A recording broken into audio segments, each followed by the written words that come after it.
The game master Shido Izaya designed Darwin's game. He devised the game to spread symbols for the Greed Invasion as the guardian of the world branch of Worldline N.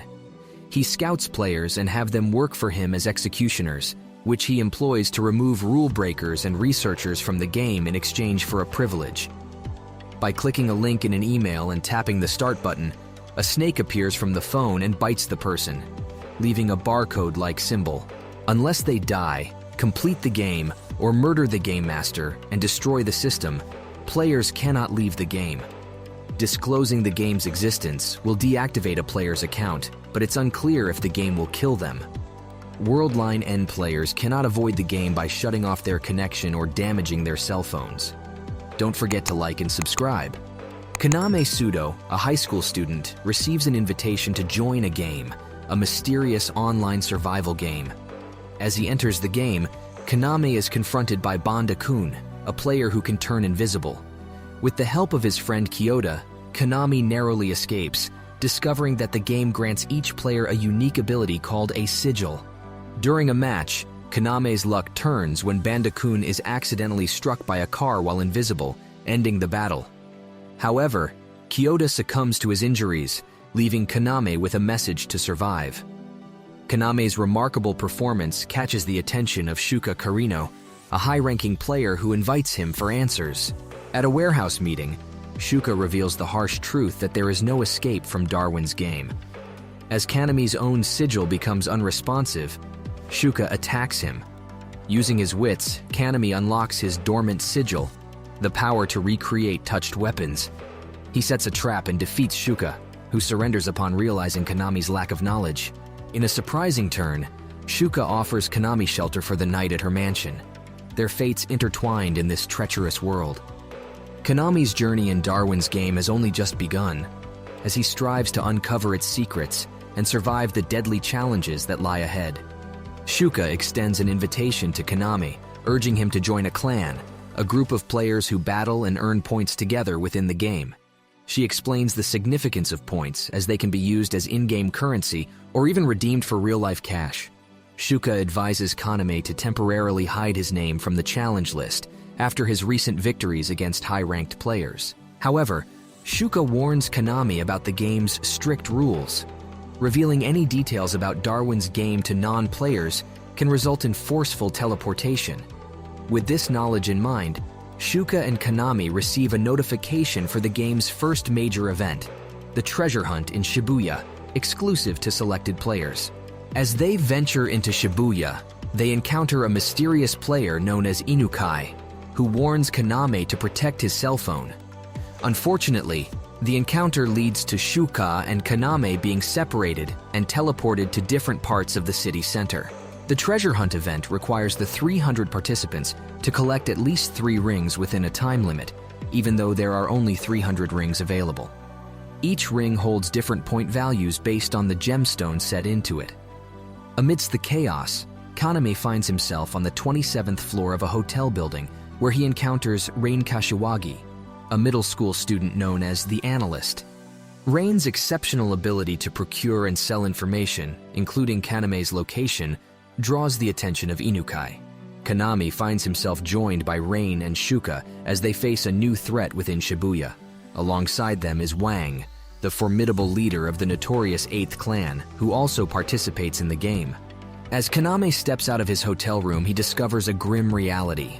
The hotel is filled with danger, with nearly 10 players already killed, and the lower floors barricaded by thick greenery. Rain warns KaKuNime about the perilous elevator, and her caution proves justified when 4 drugged players attack them, under the control of the mysterious player known as the Florist. Rain deduces that the Florist, possessing the ability to manipulate plants, is behind the chaos. KaKuNime realizes that the Florist is using the hotel's security cameras to direct his brainwashed soldiers. To combat this, KaKuNime and Rain improvise, creating a makeshift machine gun to destroy as many cameras as possible. They employ flashbangs to disorient their enemies and seek refuge from their relentless pursuers. After disabling surveillance cameras, KaKuNime and Rain seek refuge in an autolock hotel room, strategizing their next move. However, the florist cleverly deduces their hiding place. Undeterred, KaKuNime and Rain set a trap for the florist, with Rain skillfully disarming his soldiers and diverting his attention. Meanwhile, KaKuNime descends to the first floor, locating the florist in the hotel's control room. A fierce battle ensues between KaKuNime and the florist, whose true identity is revealed to be Ikuro Hiragi. Initially outmatched, KaKuNime is pushed to his limits against the florist's impenetrable plant defense and formidable combat skills. The strain of using his sigil takes a toll on KaKuNime. However, a vision of a man resembling KaKuNime wielding blacksmith tools to craft weapons inspires him to explore the full potential of his ability. Drawing on this newfound determination, KaKuNime unleashes his power, creating a machine gun of incredible strength to penetrate the florist's armor. Through sacrifice, KaKuNime emerges victorious in their intense showdown. Reunited with Rain, KaKuNime learns of the 8th clan's plan to attack the hotel and seize all the rings. Exhausted but resolute, Rain suggests forming a temporary alliance, a clan, to defend their rings against the impending threat of the 8th. To their surprise, Hiragi, the florist himself, accepts Rain's proposition. KaKuNime forms a temporary clan with Rain, Ikuro, and Ryuji to defend against the impending invasion by the 8th clan. While the preparations for the 8th's arrival are underway, Rain notices discrepancies in the point values of the gems, leading her to suspect that the true objective of the event may go beyond simply collecting 3 rings. The tension mounts as the clan grapples with the unknown secrets lying beneath the surface. Meanwhile, Shuka finds herself in a perilous situation. She encounters Sui, a player with the ability to control water, in the subway. Sui traps Shuka underwater, prompting Shuka to send a distress message to KaKuNime. Determined to help his ally, KaKuNime, along with Ryuji, rushes to the subway. Back at the hotel, Rain and Ikuro make a significant discovery. They realize that all the rings possess QR codes that reveal numbers when scanned. This revelation hints at a deeper layer of complexity within the treasure hunt event. As KaKuNime and Ryuji encounter Sui at the subway entrance, they exchange the knowledge of their respective sigils. Ryuji has the power to tell if someone is lying.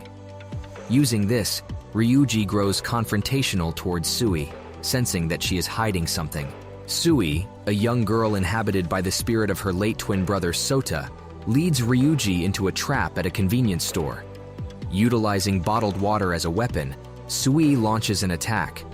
However, just before delivering the final blow, Sui regains control of her own body, stopping the assault. Touched by this display of inner struggle, Ryuji extends an invitation for Sui to join their clan, to which she agrees. Meanwhile, KaKuNime comes to Shuka's rescue, saving her from a dangerous situation. In a tender moment, after administering CPR, Shuka gives KaKuNime his first kiss. She shares her reason for participating in Darwin's game, to seek revenge against the player who murdered her parents. The 4 clan members gather at the convenience store, taking the opportunity to get to know Sui better.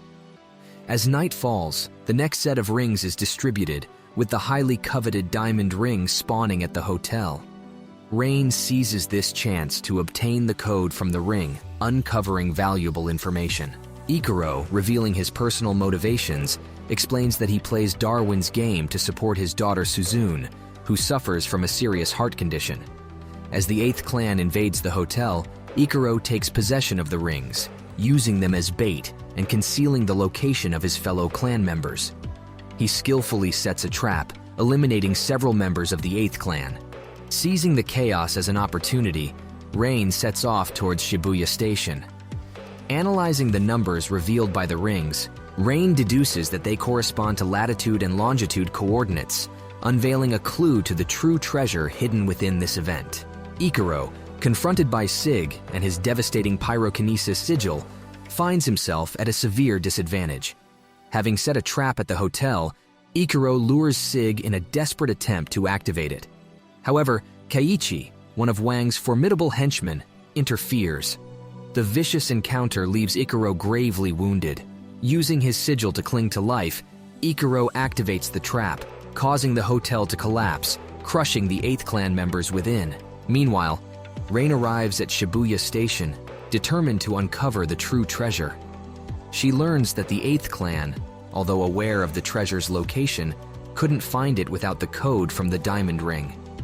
Rain's presence is detected by a member with a unique scent-detecting sigil, and Wang, utilizing his teleportation ability, confronts Rain. In a tense standoff, Wang threatens Rain, demanding the code from the diamond ring. Quick on her feet, Rain buys time by telling a lengthy story, hoping for her clan's arrival. KaKuNime leads Rain to a safe location, allowing her to decipher the meaning behind the code on the diamond ring. Meanwhile, Shuka, Sui, and Ryuji engage in a fierce battle against Wang and his gang. In a hidden spot, Rain deciphers that the code 185911 refers to November 1859, the publication date of Charles Darwin's book, The Origin of Species. As the battle rages on, Ryuji mistakenly believes that Wang's attacks are only effective at close range. However, Wang surprises him by using his sigil to strike from behind, severing Ryuji's left hand. With Ryuji's life hanging by a thread, KaKuNime arrives with a bold proposal. He offers Wang a key, claiming it unlocks the door to the treasure in exchange for Ryuji's life. Though aware of the bluff, KaKuNime takes the gamble to protect his comrade. Ryuji, fueled by a desire for revenge against Wang for his brother's death, reveals his true intentions. Meanwhile, KaKuNime executes a daring bluff, distracting Wang long enough to seize the hidden treasure in a coin locker without giving him a chance to react. As the truth behind the code is unveiled, it becomes clear that the treasure is not related to Darwin's book, but rather a smartphone, granting KaKuNime a wish from the game master. Hoping to quit the game, KaKuNime's request is denied. Instead, he uses his wish to implement something that deters killing within the game, seeking a more humane approach to the deadly challenges. 2 months pass, and the destruction in Shibuya is officially declared a terrorist attack. Sui finds a new home in Shuka's apartment, while Shuka decides to purchase a house for their clan to live in. Suzune, whose father's death is linked to Darwin's game, receives a visit from Hideki Kanehira, an insurance broker and fellow player, presenting her with an insurance claim. Rain, recovering from a broken arm, forms a friendship with Suzune, but the truth remains hidden as non-players cannot be privy to the game's secrets. Meanwhile, KaKuNime dedicates the past 2 months to training at the Danjo Boxing Club. Seeking an alliance, he challenges Danjo, the club's leader, to a match where sigil usage is allowed. Simultaneously, Keiichi, who survived the hotel collapse, kidnaps KaKuNime's classmate and friend, Shinazuka, adding a new layer of danger to their already precarious situation. KaKuNime and Danjo engage in a high-stakes match. Despite KaKuNime's full utilization of his sigil, he fails to make Danjo reveal his own. Cornered by Danjo, KaKuNime employs a clever tactic, using a flash grenade to trick Danjo into activating his sigil, which hardens his body in anticipation of an explosive attack. Impressed by KaKuNime's strategic thinking, Danjo recognizes his leadership qualities and forms an alliance between their clans. However, their duel is interrupted by Liu Xuelan, the top player in Darwin's game. Using her secret technique, Killing Intent, Xuelan immobilizes KaKuNime, threatening him with a potential lethal attack. Xuelan, desiring KaKuNime to become the heir of her assassin clan, kidnaps him. Accompanied by her loyal butler Shiming, she attempts to persuade KaKuNime to accept her proposition. The Sunset Ravens, KaKuNime's newly formed clan, give chase in a Humvee and challenge Xuelan to a clan battle. Initially struggling, the Sunset Ravens manage to halt the limo by freezing the liquid from a bottle, destroying one of its tires using Soda's sigil. Faced with the effectiveness of their tactics, Xuelan surrenders, realizing her vulnerability without the limo's protection and the threat posed by Shuka's skills. With the Sunset Ravens emerging victorious, Xuelan makes a surprising decision. She agrees to join the clan on one condition: if she ever targets someone within the clan, KaKuNime will be her primary target. Meanwhile, the 8th clan sends KaKuNime a harrowing video showing his friend Shinazuka held hostage, with Wang demanding a fight. Rain seeks assistance from Kotori of the Icy Crown clan, gathering valuable information about the 8th's current status. Armed with this knowledge, the Sunset Ravens, along with Inukai, converge on the warehouse. The police, present at the scene, quickly fall victim to the 8th's merciless onslaught, their lack of sigils rendering them defenseless. Shuka delivers Shinazuka's smartphone, fulfilling KaKuNime's request for him to join Darwin's game. Equipped with the power of telekinesis through his newly acquired sigil, Shinozuka valiantly fights against the Eighths. However, he proves helpless against the formidable Wang. As the Sunset Ravens launch their invasion, Inukai challenges Keiichi to a one-on-one match, unmasking the truth behind his past. Keiichi, once a prodigious martial artist haunted by accidental death, found solace in Wang's ideology of becoming a killer. KaKuNime and Ryuji venture deeper into the warehouse, demanding Shinozuka's release, only to make a gruesome discovery. Shinozuka's dismembered body lies before them, a horrifying sight. As Shinji of the Eighths prepares to shoot KaKuNime, our protagonist makes a fateful decision. Embracing the necessity of killing in this dire situation, KaKuNime takes Shinji's life instead. Determined to put an end to the Eighth's reign of terror, KaKuNime challenges Wang and his clan to a decisive clan battle. With Ryuji by his side, KaKuNime confronts the remaining members of the Eighth, engaging them in a fierce clash. Simultaneously, Shuka enters a one-on-one duel with Wang himself. Utilizing his sigil's power over space, Wang launches relentless attacks. However, Shuka cleverly activates her wire trap, employing her own sigil to sever Wang's limbs, leaving him severely wounded. Wang teleports outside the warehouse, trying to escape, but finds himself face-to-face with KaKuNime. Realizing his defeat, Wang surrenders the battle. Unbeknownst to Wang, KaKuNime has invoked his high roller privilege, forcing the challenged clan to wager the same amount of points as the Sunset Ravens. With the Eighth clan depleted of points, both Wang and Keiichi disappear from the game. Feeling insulted by Wang's final words, branding him a poisonous insect, KaKuNime's fury reaches its peak.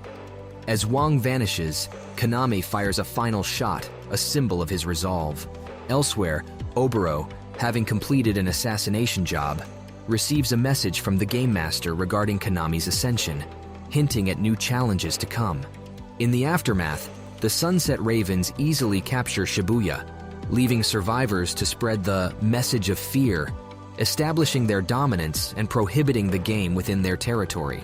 In the epilogue, an enraged KaKuNime sets his sights on the next event, a hunting game set in a dense forest, marking the beginning of a new chapter in Darwin's game. With the battle won and new challenges on the horizon, the fate of Darwin's game hangs in the balance.